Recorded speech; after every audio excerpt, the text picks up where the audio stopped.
My name is Megan Nicholson, and I'm the Director of Marketing here at WellBe.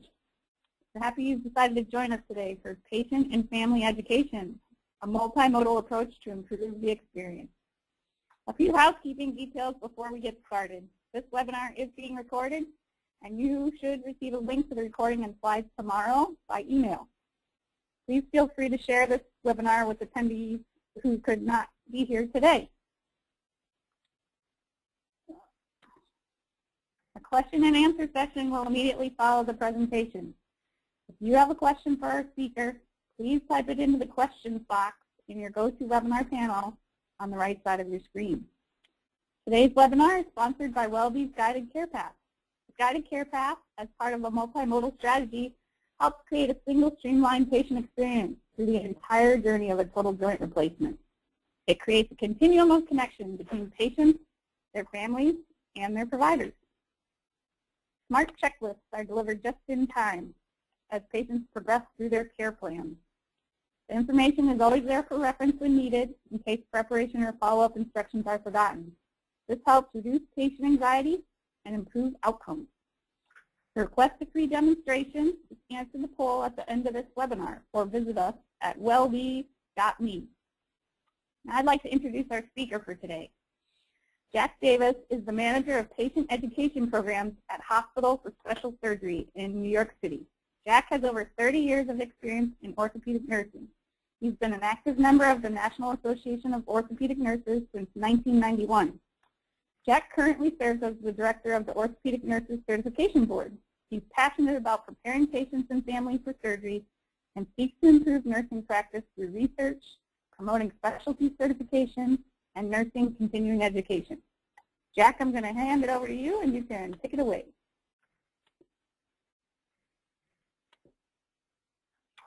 Great, thanks, Megan.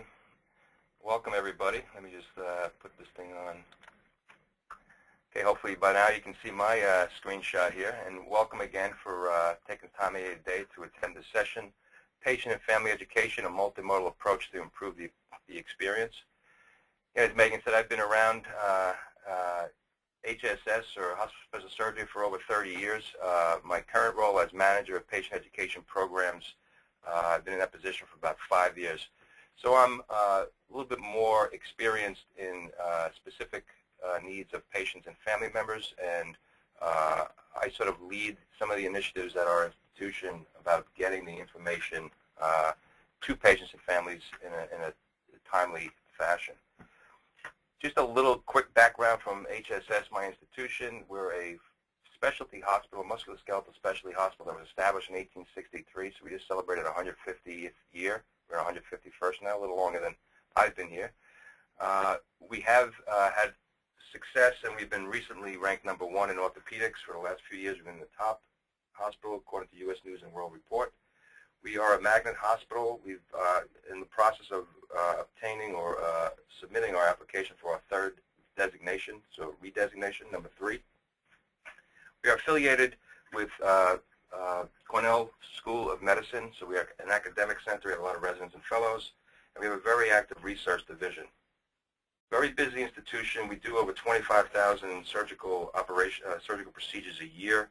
So at high volume, we're looking at efficiency and getting patients through and family through efficiently and safely as possible. And we do a lot of things we try to do things based on the latest evidence. Just as a conflict of interest, I have no financial affiliation with the products that I'll be discussing, although my current role obviously influences my views on the subject which I am presenting. And a lot of the content I'll be using from my experiences, not only at this institution, but from all the information I gather through other orthopedic institutions, NAON, and other programs. So today, two broad objectives.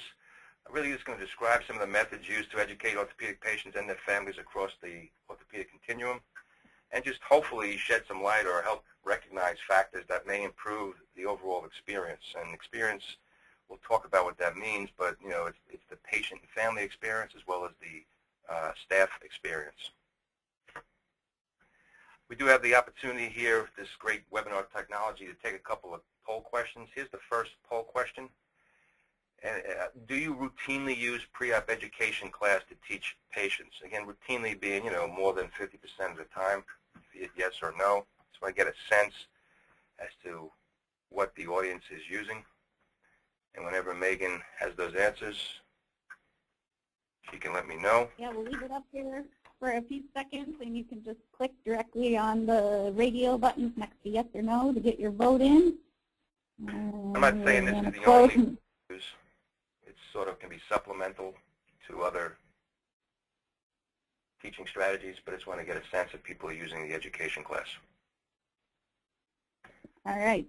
And our results are 84% say yes, and 16% say no. Great. Well, that sort of is what I am accustomed to. I think the majority of people do use pre-op classes. I consider it best practice. Again, we have to review that continuously. Again, it could supplement other educational initiatives. So pre-op class is definitely one of the best practices, I think. It allows for group learning.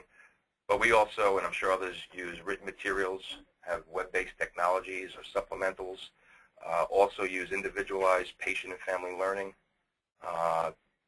Technology is getting more and more popular with different systems that are available to us and different technologies. And there are people who use dedicated educators. We have patient educators in a team. There's other positions that others use, coordinator roles, etc., to provide the instruction. So there's a group of different strategies that can be used. Second question, do you routinely use the internet or web-based technology to teach your patients? So the majority use a classroom, so let's just see if people are also using internet or web-based technology to teach patients. And again, it could be a supplement to the class, it could be a supplement to everything else. Do you have it available routinely is the question. All right, we've got 78% in. Get your votes in if you haven't clicked on yes or no. We'll close it.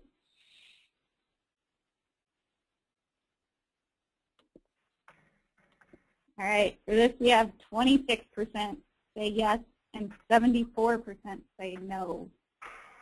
Okay. Good to know, and I think that's going to, if I take this poll again next year, it's probably going to be a little higher, but it's important because our patient population has to be tech savvy enough to use it. So I think there's going to be a trend moving forward to use more web-based applications. Part of assessing what you're using is also based on what your organization's culture is and where you're located and what type of procedures you do.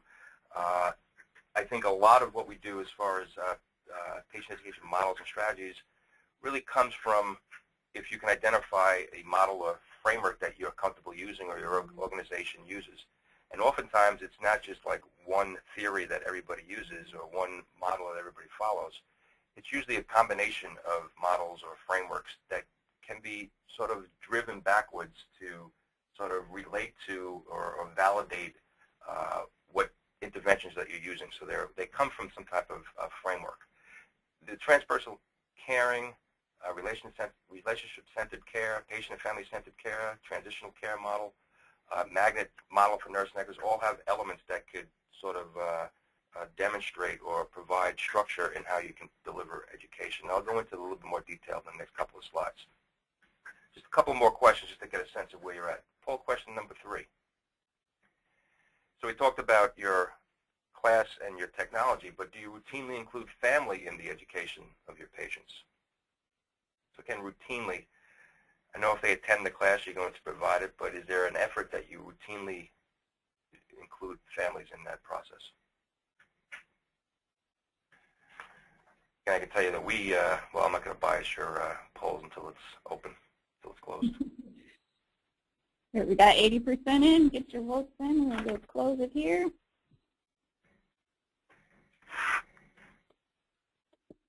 All right, we've got 93% say yes and 70% say no.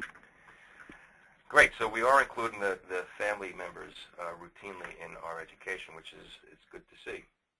So having said that, if we have classroom activity and we have patients involved in the education experience, how are we measuring what we're doing? What metrics metrics are used to evaluate the educational experience. I can just imagine that most of you are collecting, volume statistics, how many patients you're teaching, how many booklets or pamphlets you're giving out, what the cost of that is, and what the cost it is to have an educator assigned to that. Some of you may be looking at outcomes and how it's associated or linked to the education that you're providing, whether you're measuring knowledge or satisfaction. Others are starting to look a little bit more in depth at HCAHPS and how that affects what they're teaching.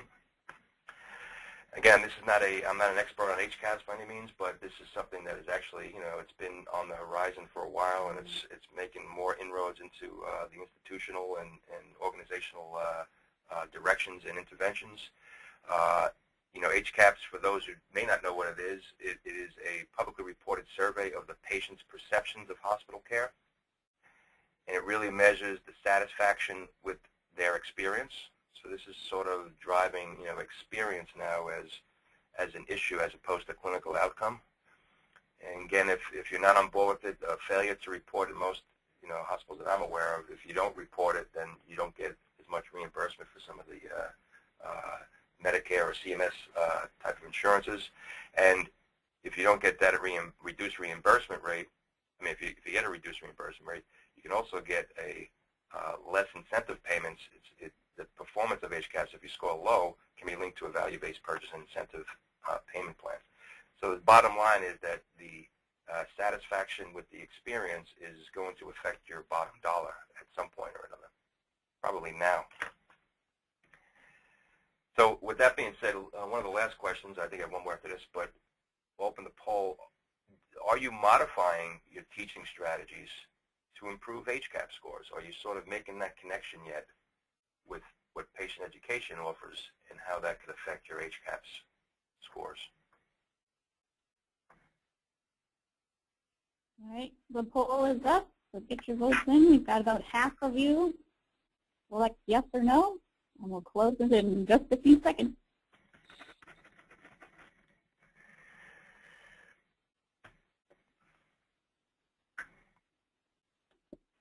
All right, next we have 61% yes, they've modified, 39% no.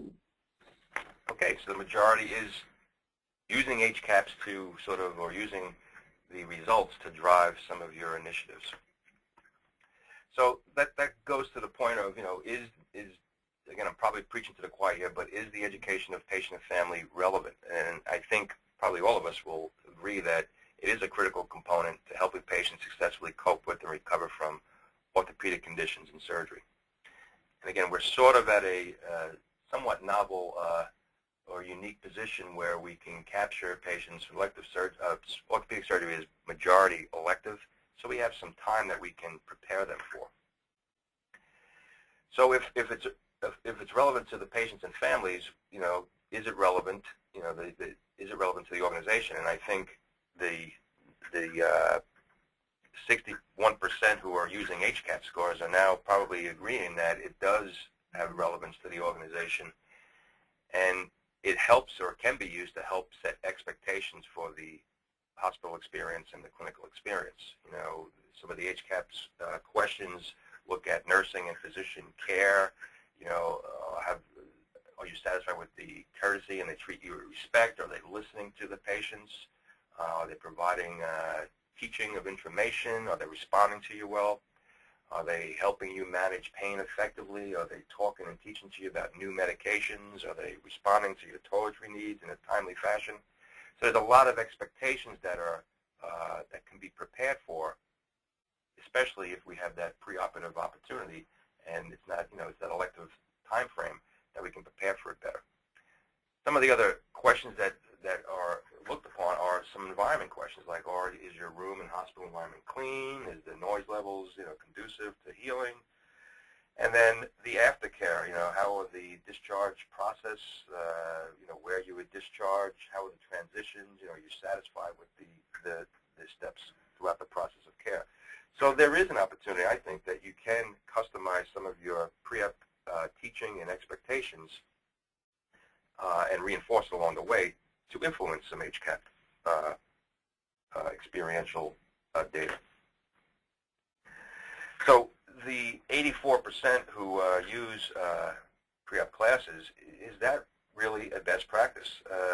I think it is, but it's not just my thought, and you guys probably agree that it is. But does it really show evidence that it is something that should be continued?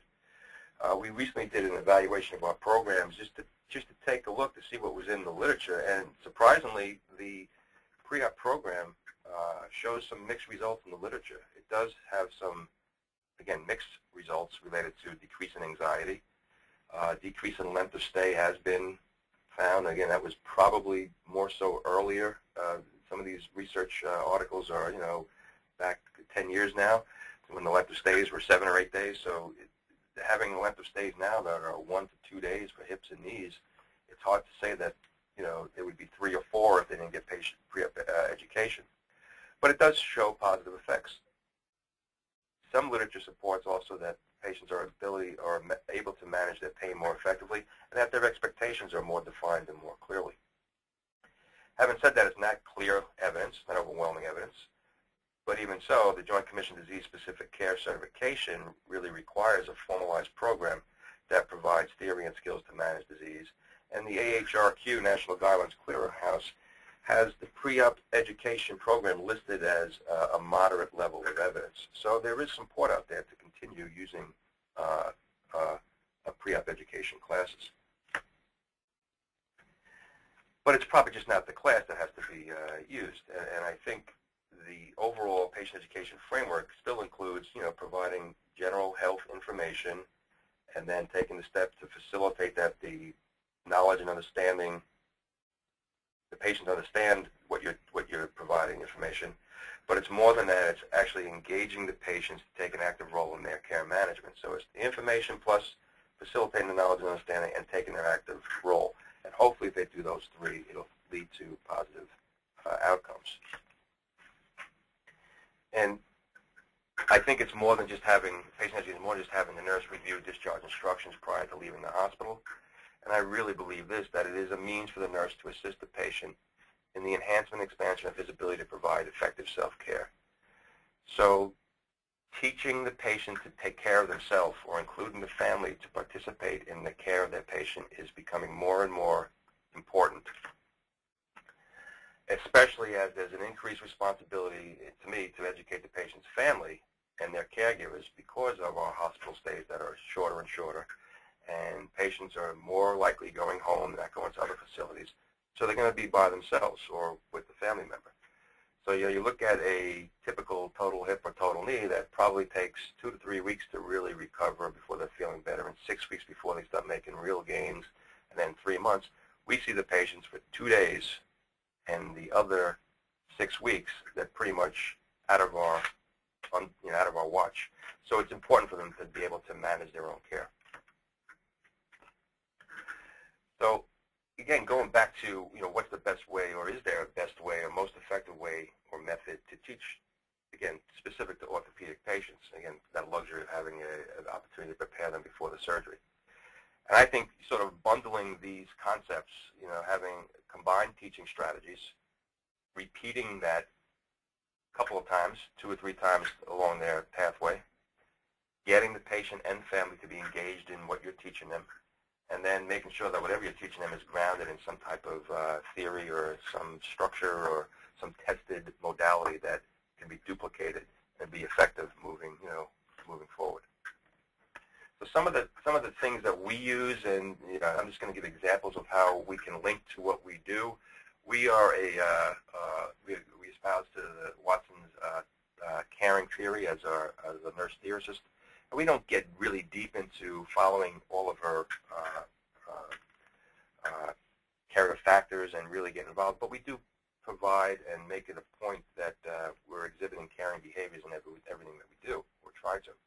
But Watson theory has 10 curative factors, and it really points to a deep, caring, spiritual connection with the nurse and patient. Facilitate or provide comfort and pain control, very important in the orthopedic setting, and establishes well-being, wholeness, and healing. Again, very important for an episode of care where you come in, you have surgery and you're expected to heal and return to normal activities. The seventh character factor that watching the spouse do, it really is the promotion of transpersonal teaching and learning. And it really looks at that interpersonal approach, the nurse to patient, and it's that relationship, it's that trusting relationship, that caring relationship that's developed over time. And it's not just the information that's provided. And that nurse, or whoever's providing the instruction, really should be able to assess the patient's readiness to learn. They should be respecting the pre-existing knowledge, and tailoring their education around that bond that they make. It really does develop that bond and understand feelings about the content, goals, and desired outcomes and health beliefs of that patient and family unit. Another model theory concept is relationship-centered care, which is respectful of and responsive to the individual patient preferences, needs, and values, and ensuring that the patient and family values guide all clinical decisions. So it's really respecting the individual needs of each patient and family and getting involved in their decisions. This promotes healing relationships, sort of a two-way sharing of information between the patient and provider. And it explores values and preferences individually. It helps the patient make decisions, patient and family, that facilitates appropriate care. And then hopefully if they're bought into it, if they're making the decisions, they're going to follow through with behavioral change. Not someone telling them what to do. They're making the choice to do it as part of their care. So a lot of these theories sort of have cross threads and they're threaded throughout. Very similar to self-management theories and models that are used in chronic disease, like diabetes management, where it takes on a problem-solving and decision-making entity. Teaching someone to take a finger stick and then what to do when the glucose is 400 versus 40. There's a problem-solving decision-making, and that patients have to be engaged in that daily process to manage their own care. Apply that to post-op patients. They have to be engaged in doing their exercise, taking their pain medications, taking their anticoagulant medications, etc. But they should also use family, health team, and community to manage the consequences of health conditions. This is the last poll question, and then I'll stop badgering you guys, but this may sound counterintuitive to what I just talked about, but do you routinely use clinical guidelines or pathways in your care?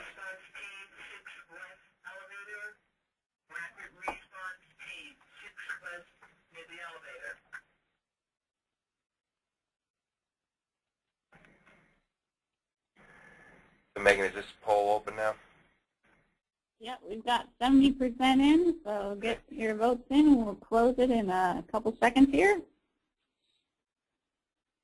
So again, the use of clinical guidelines and pathways, we'll find out what the results for you guys are, but that doesn't necessarily lend it. Okay. 85% say yes, 15% say no. Okay, again, that's probably for efficiency, safety, best practices. People use clinical guidelines and pathways, and they've shown to be effective for a number of reasons. But that sort of is counterintuitive to what I was talking about of making everything individualized. You sort of want to group patients in, according to conditions, but you also have to then allow for their individual needs to be met. One of the bigger approaches that's taken on more a popular approach in recent times, especially related to the experience issues and service excellence needs, is the patient and family-centered care model. It really does, if you use this throughout your institution, it really does provide sort of a system and develops a partnership between the patient, family, and the caregiver or institution. The institution organization supports the family presence and participation. It provides or enhances access to information more routinely, and there's an encouragement of shared decision-making to promote safety and well-being. So this is a bigger model that really does take on, I think some of us use different elements, but sometimes the patient and family-centered care model is a whole program that organizations use. With all of these models, and especially with self-care and some of the other models, the outcomes that they use to measure it, they have shown, and the literature supports that they have had, especially getting patients involved in self-care, better adherence to medications, improved disease management and problem-solving and decision-making, and an improved self-efficacy and the ability to navigate the health system. And that's a big piece of this, right, is navigating the health system. And that's where another model or theory or a program related to transitional care comes into play, where you're helping the patient and family navigate that system. The idea is to ensure healthcare continuity, to avoid preventable poor outcomes, and promote safe and timely transfer from one level of care or one type of setting to another. So again, think of our orthopedic transitions and, patients coming in and going home, and all that gets has to be communicated across those transitions. If you use the transition care and other theories to formulate some of your teaching strategies, I think this can help identify the best time to teach some instructions. So again, if that transition of care, the pre-op phase, before surgery, again, orthopedic surgery, we have time to prepare patients and teach patients before surgery. So should you be providing or delivering information right after the surgical consult? Is there a way to get the information either before or during or right after that surgical consult? It's probably not the best time to backload that instruction during the hospital when patients are taking pain medications or are uncomfortable. That's not when you should be providing a lot of detailed information. They should be prepared for things beforehand if possible. But you should also be including reminders or follow-up visits or follow-up calls or however you provide instruction after they leave the institution. They're only here for 2 days. So you might have to send reminders of aftercare or progressive instruction related to DVT prophylaxis cessation or rehab issues or whatever. Again, a lot of these best time to teach could be filled in across all of transitions of care. And that could be an opportunity to say, okay, well, post-op, I'm going to teach the patient, but I want to make sure that the family's there so they can reinforce and understand it rather than give them one message that the patient's going to forget because they've been narcotized. And this is just a graphic that depicts some of the common orthopedic transitions, before surgery when patients come to the surgical office, and then they get their medical clearance or consults by the internist, their primary care, anesthesia, other consults to get them ready for the surgery. There's a lot of information that has to be communicated back and forth on the pre-surgical path when they get their education, going through and getting nutrition consults, and then, afterwards getting treatment and post-op inpatient rehab, etc. So there's a lot of places that communication needs to be provided and education can occur. A lot of the transitional care studies point to interventions related to discharge planning, again, trying to make sure that those transitions are smooth, providing patient and family teaching upon discharge, going into the home and, sort of reconcile some of the information, providing calls or surveys after discharge, again, with the goal to improve the continuity of care and prevent readmissions. And again, reimbursement issues are being dictated by, readmissions are not going to be as highly reimbursed as they once were in the past. So all this is driven by, quality initiatives. And finally, one of the other things that we use is a sort of a structure that we follow under the magnet model of nurse and nurse, using the nurse as a teacher concept. And we have nurses providing patient education through the whole program, pre-op classes. But we also have committees that have interdisciplinary team input, and we always look at different members for that team to include not only nurses from all facets of the hospital, but rehab, nutrition, web directors, patient advocates, surgeons, the pain management teams. There's a lot of members of those teams. Overall, looking at making sure that we're addressing diverse patient and family needs, health literacy issues, so everything that we provide is vetted through this committee. And again, it's then communicated across the organization. So here's just an example of the oversight that interdisciplinary patient family-centered education committee reviews. So we have components that we use, the content and discussions that go into the classroom, the pre-op classroom. We look at the content and the delivery of the information and try to drive that information sooner than the week or 2 weeks before the hospital by driving it to the office, practice in surgeons' offices. We revise, review, edit all the written materials to make sure that it's condition-specific process-driven and very current and up-to-date and consistent. We use different multimedia adjuncts to supply it, and that committee reviews it as well, looking at including and raising our technology use as patients become more available and accustomed to using it. And then we're constantly trying to look at and measure outcomes of knowledge retention, satisfaction, and other metrics.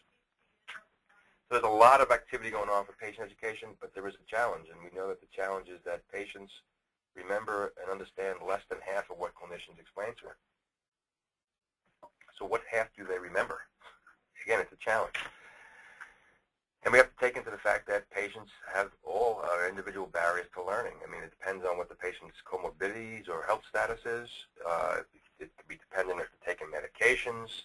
You know, we have the luxury of doing this ahead of time, but as the patients are scheduled for surgery, as the time gets closer, we know that there's a risk for them to get more and more anxious as it's getting closer and closer to the surgery, so that might not be the time when their anxiety level is through the roof to provide instruction that can remember it. Also, you have to be concerned about how you're teaching and what the environment is. You know, big group sessions that have a lot of diversions might not work better for somebody. Some people have learning styles that they want to be by themselves, be passive learners, just, you know, follow things, read things, and that's how they learn. So you have to address a lot of these different individual factors. Again, research supports that there's different individual learning and retention issues as well. You know, going from 10% of retention is from reading. You know, my comprehension is probably this. I have poor comprehension. I'm more of a visual or auditory learner. 50% of what is seen and heard is able to be retained. Again, this sort of leads itself to getting the patients involved in their care and being more interactive with the patient. 70% of what they say, so having them repeat things to you, helps them understand it and retain it. And then 90% is retained of what to say as they do something. So this, a lot of this comes from, again, the getting them involved in their care. So if you can demonstrate and have them repeat it back as they're demonstrating, demonstrating certain activities, then hopefully it will be retained with them and they'll understand it and affect their behavioral change when they leave. That talks about engagement and, you know, how do you measure learning? How do you engage them and how do you evaluate the learning? So you have to be sure that you have to be assured that whatever systems you're using, that the content is provided. Are people showing up to class? Are they using the written materials or reading the written materials? Is it effective? You know, how do you measure if they're effective? Are you measuring pre and post tests? Are you doing surveys? Has it been shown to help manage their own care? Again, trying to measure that is difficult at times. And for how long? I mean, if you're teaching them and trying to measure them pre-operatively, do they carry that over post-op when they really have to use it? And again, do you target just the patient or you include the patient and family in some of these instructions? And it might be better that you target the family on some specific topics because they'll be able to understand it and remember it when the patient leaves the institution. One way that we're sort of integrating more on an individual basis of late, we're trying to get nursing competencies developed around teachback. Teachback is a concept that clinicians use to explain and assess the understanding from patients and family members. So here's just a model of it where a clinician explains a new concept and then assesses the patient's recall and comprehension by asking them open-ended questions. If they don't return the information, then the clinician has to clarify, so that hopefully will narrow that 50% gap. They'll tailor the explanation and then reassess the patient recall. Hopefully the patient will recall and then they comprehend it, and that will lead to greater adherence. If they don't, you have to keep going around that loop. And teachback, using it well, there's a competency around this. The responsibility of teachback is on the provider. It should be used with a caring tone, voice, and attitude, using plain language, and you don't ask questions that are yes and no, like, did you understand your Coumadin therapy? Yes. That doesn't really mean that they understand it. It's just they're giving you the information. So it shouldn't be yes and no questions. And you can use this for all important patient education specific to the condition. So if we're given the class, we're given technology, we're including the family members, we're using teachback, we're doing great jobs. According to us, our written materials are good, they're health literacy appropriate. will it influence behavior? I mean, just because we're given all the information doesn't mean that the patients are going to act. And education occurs, according to Falwell, if learning takes place with a resultant change in behavior, skill, or attitude.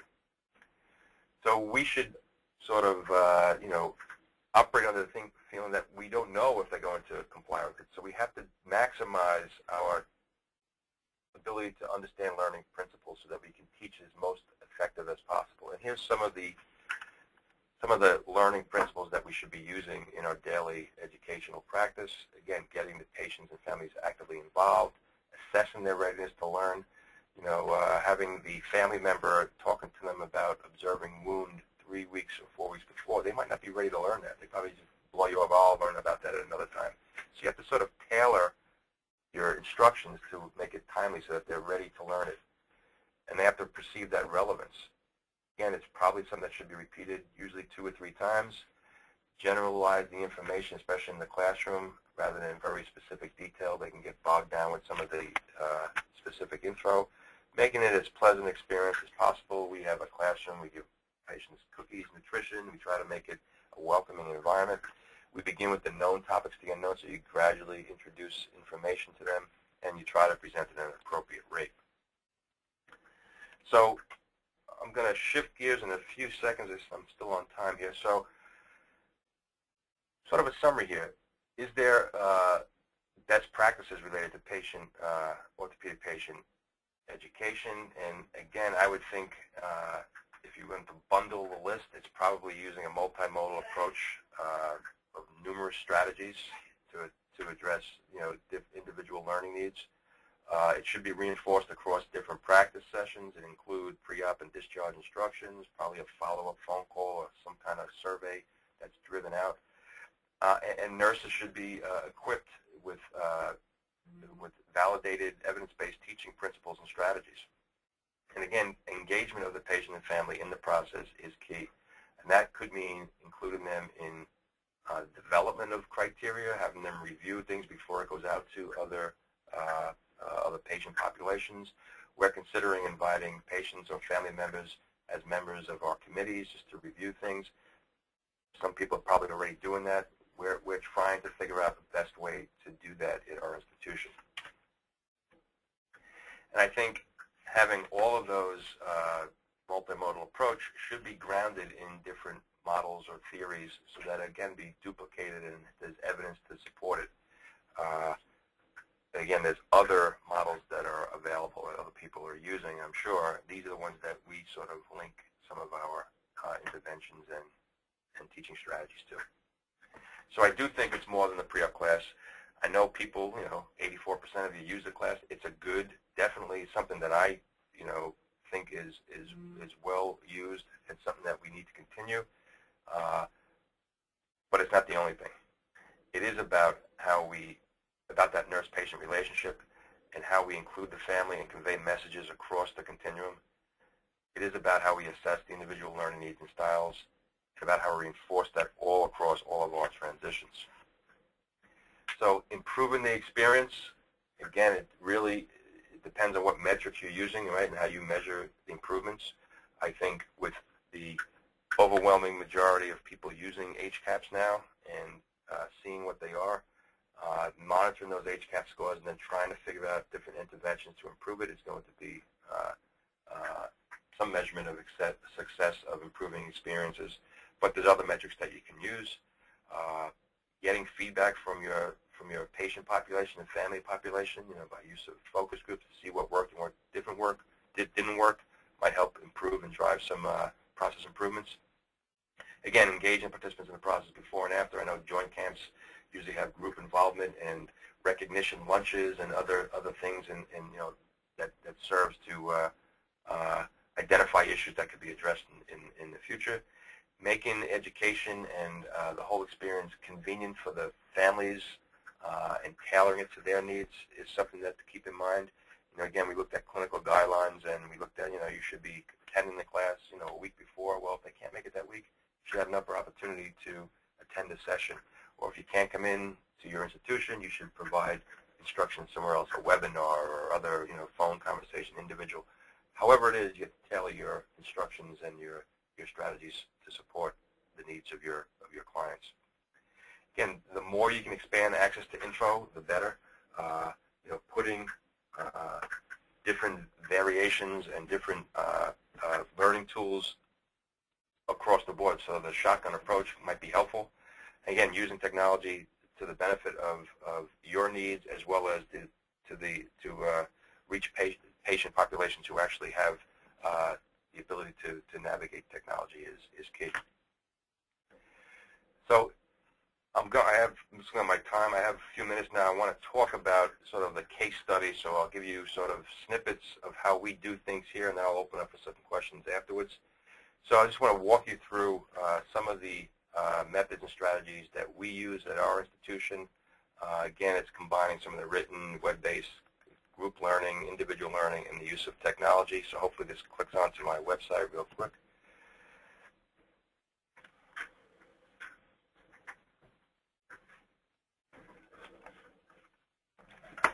So this is just our web page, and we direct patients to use the Patient tab to find out more information.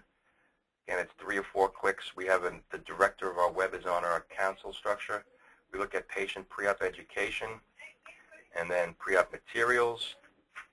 So this is a page that our director sort of developed for us as a institution for the patient education department that sort of lists most of our instructive materials. So we have booklets here on different procedures. Again, we call it Your Pathway to Recovery series. So it's trying to include the patient in their own participation of their own care. So it's Your Pathway to Recovery. We have things in different languages. We have different guides with frequently asked questions. We have different available formats of instruction. This is an Activities of Daily video series that the rehab department had put together. This is an example of one of our therapists giving explanations on different modules, taking off, putting on socks and shoes, getting in and out of bed. So we use patients as well as staff members as models for our class, for our demonstrations. I don't know if you can hear it here, but it really, there's a whole series of activities that we have sort of in a sequential loop for patients. Now let's go over how to get in and out of bed. Remember your safe precautions in performing this activity. So having this available is good for the patients to review. The family members who can't attend certain sessions, they can go and review it on our website. Remove the pillow from between your legs.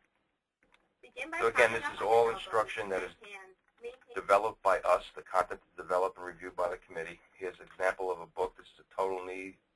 Again, Your Pathway to Recovery, a guide to total knee replacement. This is available on our website. We give the hard copy of these books to the patients in the physician's offices, or we tell them to bring it with them along their pathway. It really starts with, it's developed by members of the councils and committees, and it starts with sort of a welcoming, very specific to our needs. We could use cranes and other materials and that have similar content, but this is very specific for our institution. It talks about what they should be doing. We talk to them about preparing before surgery. As they come close to the surgery, we sort of lay it out, key numbers that they should be calling before, what they should be doing the night before surgery, how they'd be involved in their own care. It talks to them about nutrition and what they should be doing before and, winding up for surgery as they're getting close to surgery, and what they should be doing afterwards as far as their proper nutrition. Again, a lot of this is very specific content as to, where they should be reporting, how they navigate our institution, who the people and the players are, who the team are. Again, setting their expectations related to their experience ahead of time, providing additional support, the holistic caring principles, getting them to do more clinical stuff, the use of the inspirometer, instructions, talking about their pain levels, how we manage pain, some of the things and strategies we use to manage pain effectively. All of this can be reviewed by them. There's do's and don'ts. Again, thinking about how they can participate in preventing blood clots and reducing swelling and reducing potential complications. Again, it's geared for them to use as a resource, but we review and reinforce a lot of the information in here in our classroom and in other sections throughout the delivery of our instructions. Very similar exercises that is shown on our video clips. It's actually the same patient model. Again, trying to be as consistent with this as possible. Again, talking about the environment, looking at what the machines or the beds. We have a demo, a bed in the classroom that we demonstrate, and we sort of model and role play. One of our educators jumps in the bed and fakes like they're getting out of bed and getting lightheaded. We emphasize calls, call, don't fall, and safety initiative in the hospital. So again, that's just an example of one of the booklets that we have that are on our website, the video component of that, and there's one other section that I want to show you of our animation, so a little bit more interactive, that this is all sort of a library of information that patients can be steered to. A lot of this is driven and hosted not only on our page, but it's hosted on the surgical medical surgeon's profile page. So if patients visit the surgeon's page, they'll have access to this information as well. And here's just another company that we have used to help drive home some of our specific a total knee instructions. Also known as total knee so this is understand.com that has a whole library of animation technology. Having the bony surfaces with man-made prosthetic implants. A total knee replacement reposition. So it provides different instruction. It's not the graphic demonstration of the actual surgery, although some people complain that this is too graphic. They don't want to know about it, but it's indeed based on the individual needs. This can be printed. It can be emailed to a family or a loved one. The family can show their, people who, the patient who does not have expertise to navigate websites. So it's something that they could share and refer to back and forth. So again, our multimodal approach is written materials, web-based materials, and the patient classroom.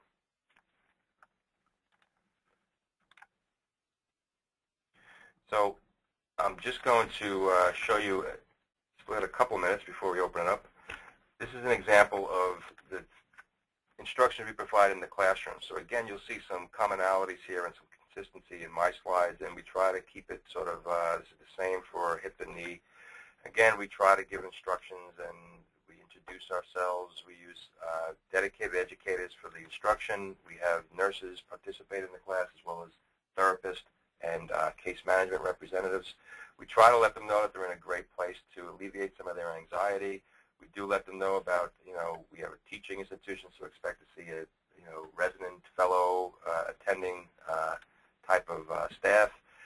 We talk to them about how we are research-oriented and we appreciate their participation in research, that we're a high-volume institution, that we continue to use the information that we get in the research to drive and improve our care and to be efficient.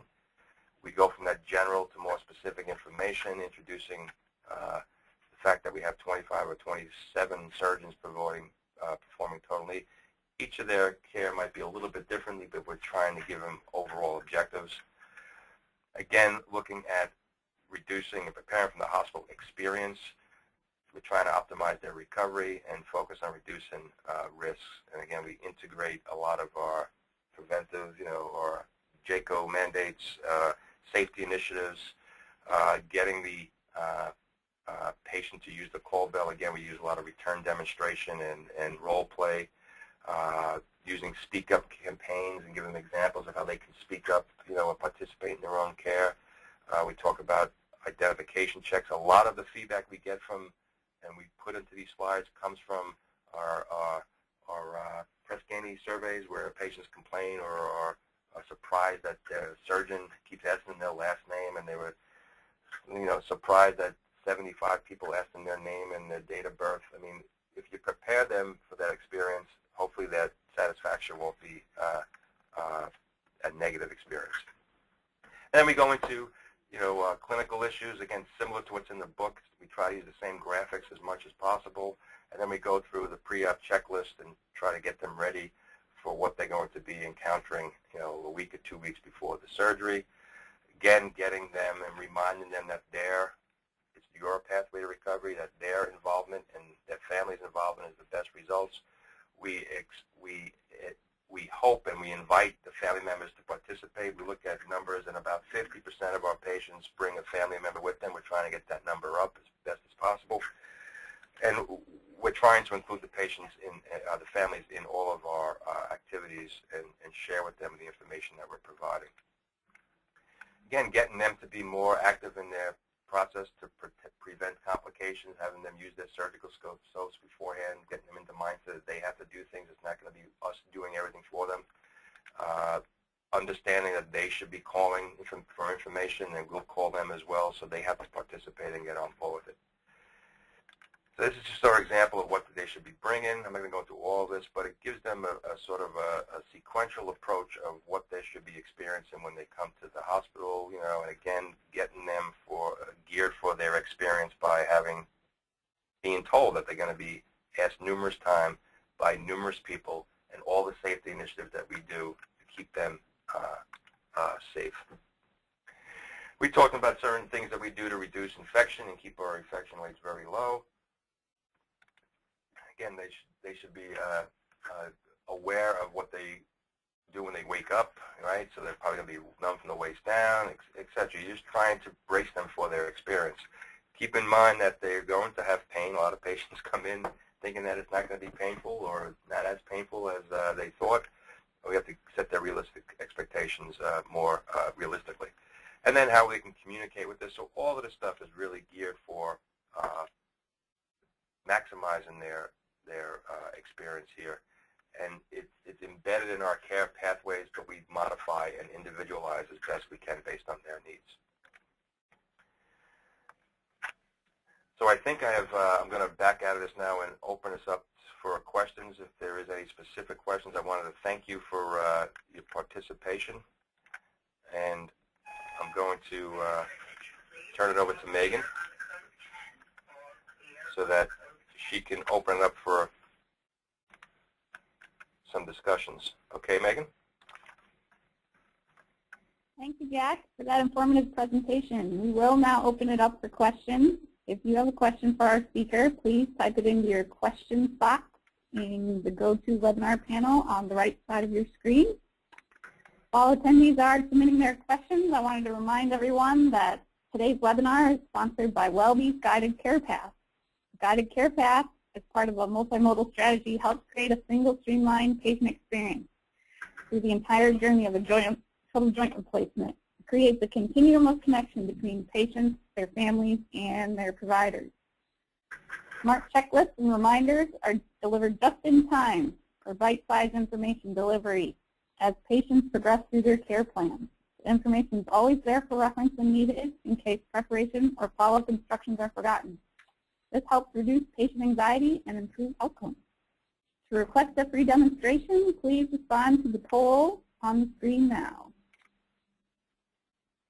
And our first question asks, Jack, I think you already addressed this, but do you ever use patients on committee to develop the education materials? We've had in the past focus groups to identify it, but we don't currently use committees, and we're actually looking to see if anybody else is using that as a best practice. It's hard to get them to our committee meetings, but it might be an ad hoc committee member, or having them review things that the committee has put forth rather than sitting in on all the committee meetings. Mm-hmm. Well, if you do use patients on your committees, just drop us a note in the questions box and we'll share your information with Jack. Our next question is, we currently invite total joint patients to attend educational class 1 to 2 weeks prior to surgery. What's the optimal timing for this class at the hospital level? I think is 1 to 2 weeks the right time? I think the optimal time is 2 weeks within the learning. That gives people enough time to prepare without forgetting. I think if you do it too soon, closer than a week, you might be cramming in too much information. And if you do it too far, they might forget. So I think the evidence does show that the best time to do it is about 2 weeks before. So whoever's doing that is right on. All right, Pauline asks, does your facility utilize care pathways developed for patient family use If so, what's the workflow for when these are provided, and is it interdisciplinary in use? No, we are currently not doing that for the family to use, and that's something that is a great idea to get them included in our pathway. We do have a interdisciplinary guideline. It's really not a full pathway. It's called a pathway, but it's really more staff-driven. But including the patients and family in a more interactive component of that is appealing to me. I have to look into that. Rashina asks, how exactly do you measure the efficacy of your pre-op class? Another challenging component of this. We actually are looking at, we're playing with audience response questions to measure the efficacy related to knowledge, so we'll ask some questions pre and post. It's a little bulky though and clunky, so we're trying to modify that a little bit more. We do look at satisfaction with the class. We've linked to our Prescaney survey a general question that looks at did they attend the pre-op class.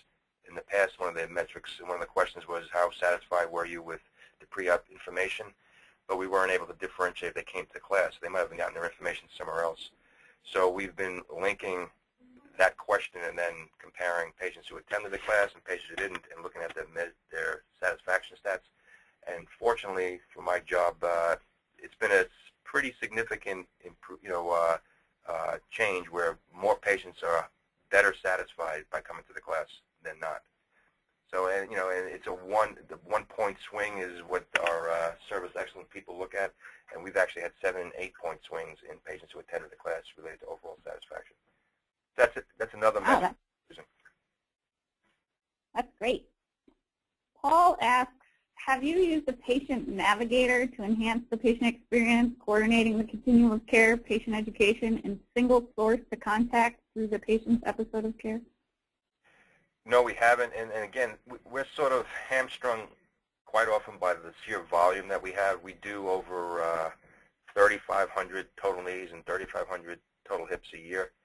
So it's hard to, we have 30 surgeons operating, so it's hard to use one specific navigator, although we do have case management personnel assigned to the surgeon. So it's sort of a modified version of that, but really not from the beginning to end. A lot of the case management issues are, focused on discharge planning, and they don't see the patient from the beginning to end. However, we are looking at, and we have a new, fairly new, a few months old, NP program that are looking at high-risk patients and trying to follow them. So it's going to be sort of a modified navigator role where they'll look at some of the more complex pre-op patients and track them. It'll be patients with a lot of comorbid conditions, diabetes, and then that NP will sort of track them and follow them across their episode. So we're sort of looking at that, but we don't have a defined role currently for that. All right. Karen asks, do you mandate pre-op ed, and how do you get buy-in from those who think they don't need it, i.e. their spouse had a TKR 10 years ago, so they know it all? Yeah, we actually just did an evaluation. Traditionally, we started this back in '95 for the classroom, and at that point, '95, it was like a quick study, and they showed that patients who came then versus those who didn't had a length of stay of 2 days different. That's when length of stays were 11 or 10 or 11 days. So it was mandated at that point. It still is quote-unquote mandated, but we looked at our statistics, and we thought it was about 85 to 90%, but actually it was lower than that. And we think, again, we're not too sure of this, but we think that that's because we're also offering a lot of the booklet materials, the webinars, the other instructions online, so that the office practices aren't necessarily mandating it anymore. They're saying, oh, well, if you can't make it, you can do this, this, this.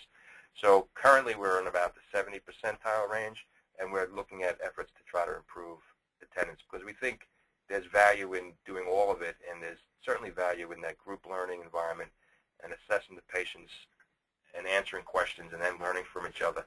So there's definitely value in that. So we have to sell that back to the surgeons' offices and their managers. And somebody wants to know, do you do your pre-op testing the same day as the pre-op class? Traditionally, we have that day is pretty long. We try to, again, we're in New York City, so patients come from 50 miles around, so they don't want to come back into the city and spend $40 for parking. So they try to cram everything into that one day. But we are offering a 2-day visit. We're looking at expanding some of our services sort of on the outskirts. But currently, the majority of patients do come in for that pre-surgical screening appointment, the pre-op class, and they usually see their medical physician for a medical clearance. That's an internist at our hospital. So they try to do all of those appointments in one day, and that's usually about 2 weeks before the surgery. Right. We're just past the top of the hour. Jack, do you have time for a couple more questions we have here? Got a couple more if they're there. Yep. All right. How do you address specific physician differences in your teaching? You said you had 25 or more different. So how do you address their different approaches and precautions in a class? Very challenging. Our educators they've been here a while, they do know some of the nuances of some of the surgeons, but it is challenging. And it's particularly challenging related to hip precautions in the hip class. There's, few surgeons who are using an anterior approach that don't have those traditional hip precautions. So we've been trying to figure out a better way to provide that instruction. We've identified the potential by us knowing who the surgeon is, and we talk to them ahead of time. We tell the therapist who comes into the class, we have 2 people who are anterior hips. So we try to differentiate and tease that. We give them different supplemental information. But it is a challenge. It can confuse both the hip precaution patients and the ones who don't need hip precautions. We do try to teach general information, and we're actually reviewing. That's part of the committee structure, is trying to review what should we be teaching in the class and how we should be putting it into our booklets. We've actually taken out the hip resurfacing. We don't have a high volume of that, but maybe 400 a year, and we've taken them out of our hip replacement population and given them a webinar, realizing we're experimenting with webinar technology, just like we're doing here, for the younger, healthier, the hip resurfacing population is usually, 50-year-old males who have higher demand. So they're a little bit more tech-savvy. So we've taken them out of the hip class just to avoid them from hearing some of the total hip precautions and stuff that they don't need to hear. And that seems to be work. We have some positive results from our initial piloted. So we might be using that as an option moving forward to try to separate some of the other patient populations out of that class. But it is challenging. We do general information, and then we try to tailor it. It's the same thing that goes to our spine education, where there's different spine procedures that you have to sort of navigate around. You don't want to confuse the complex spine with the simple discectomy and providing information that scares some of the other people. But it's a challenge. But our educators do a good job of it, and we're always aware of trying to keep it as general as possible. And then if there's individual questions, we can pull them to the side or tell them to see us after the class, and we provide more specific instruction. A wordy answer, but very good question. Yeah. All right. Let's see our last question. And Kim asks, how do you plan your budget for patient education?